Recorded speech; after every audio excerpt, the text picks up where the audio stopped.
सन 1999 में कारगिल युद्ध हुआ था तो 2 गोलियां लगी मेरी टांग में। मुख्यमंत्री श्रीमती शीला दीक्षित का पहला बोल था कि ये हमारी लड़ाई नहीं थी, ये अटल बिहारी वाजपेयी की लड़ाई थी, उसके पास जाओ। अपनी जान की बाजी लगा रहे हैं ऐसे नेताओं, ऐसे भ्रष्ट अधिकारियों के लिए। मेरे घर का जिस प्रकार से गुजारा चल रहा है, जूस बेच करके, जूस की दुकान खोल करके मैं चला रहा हूँ। भीख नहीं मांगूंगा, है दम सरकार में तो मुझे मेरा हक दे दीजिए।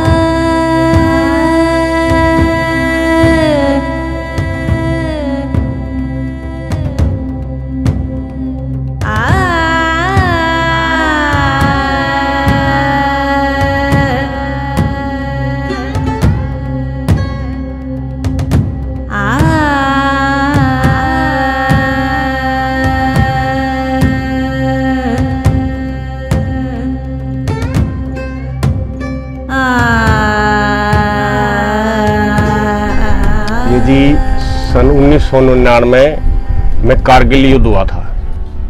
उसमें पाकिस्तान की सेना और कुछ घुसपैठिए आकर हमारी सीमा में बैठ गए थे, जिनको मार भगाने की कार्रवाई के लिए हमें टास्क दिया गया। मैन तो 2 गोलियां लगी मेरी टांग में, बाकी पूरे शरीर में छेद हो गए थे। जगह जगह पर आकर पत्थर और गोलियों के टुकड़े मेरे शरीर में धंस गए थे, पूरे शरीर से खून निकल रहा था। 1 साल तक इलाज के बाद भी जब मैं ठीक नहीं हो सका तो मेरे को इनवैलिड आउट ऑफ सर्विस यानी कि मेडिकल ग्राउंड पर घर भेज दिया गया। वहाँ से भेजने के बाद सरकार ने कई प्रकार की घोषणाएं की थी।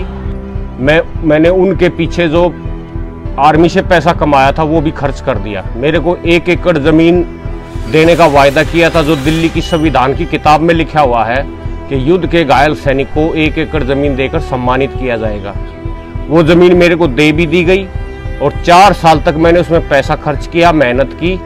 4 साल बाद अपने लालच में सरकारी आदमियों और नेताओं ने वो जमीन मेरे से वापस छीन ली। आज मेरे को आर्थिक, मानसिक और शारीरिक वो क्षति पहुंची है। अगर ऐसे कई युद्ध और हो जाए तो भी इतनी क्षति नहीं पहुंचती जितनी क्षति इस देश के नेता लोगों ने घोषणाएं करके मेरे साथ किया। तो मेरे कुछ गांव के आदमियों ने कहा कि आपसे शीला दीक्षित मिलने आई थी और आप एक बार शीला दीक्षित मुख्यमंत्री के पास जाओ। मुख्यमंत्री श्रीमती शीला दीक्षित का पहला बोल था कि ये हमारी लड़ाई नहीं थी, ये अटल बिहारी वाजपेयी की लड़ाई थी, उसके पास जाओ। मेरे को इतना गहरा धक्का लगा, जिस पाकिस्तानी ने मेरे गोली मारी थी ना, उससे भी ज्यादा गुस्सा मुझे शीला दीक्षित पड़ा है। 19 साल तक मैं इस तंत्र के साथ लड़ाई लड़ता रहा। मुझे नहीं मालूम था कि हम बॉर्डर पर अपनी जान की बाजी लगा रहे हैं ऐसे नेताओं, ऐसे भ्रष्ट अधिकारियों के लिए। कारगिल युद्ध 50 दिन में हमने जीत लिया, लेकिन यहाँ की जो लड़ाई, अंदरूनी लड़ाई है, 19 साल बीत गए, लेकिन एक भी स्टेप रखने के लिए मेरे को सीढ़ी नहीं मिली है। मंजिल तो पता नहीं कहाँ होगी। जो जज्बा है वो आज भी बरकरार है। ये जज्बा खत्म होने वाली चीज नहीं है, क्योंकि हमने सेना में रहे हैं, सेना की वर्दी पहनी है, देश के लिए लड़ाई लड़ी है। जज्बा कम होने वाला नहीं है।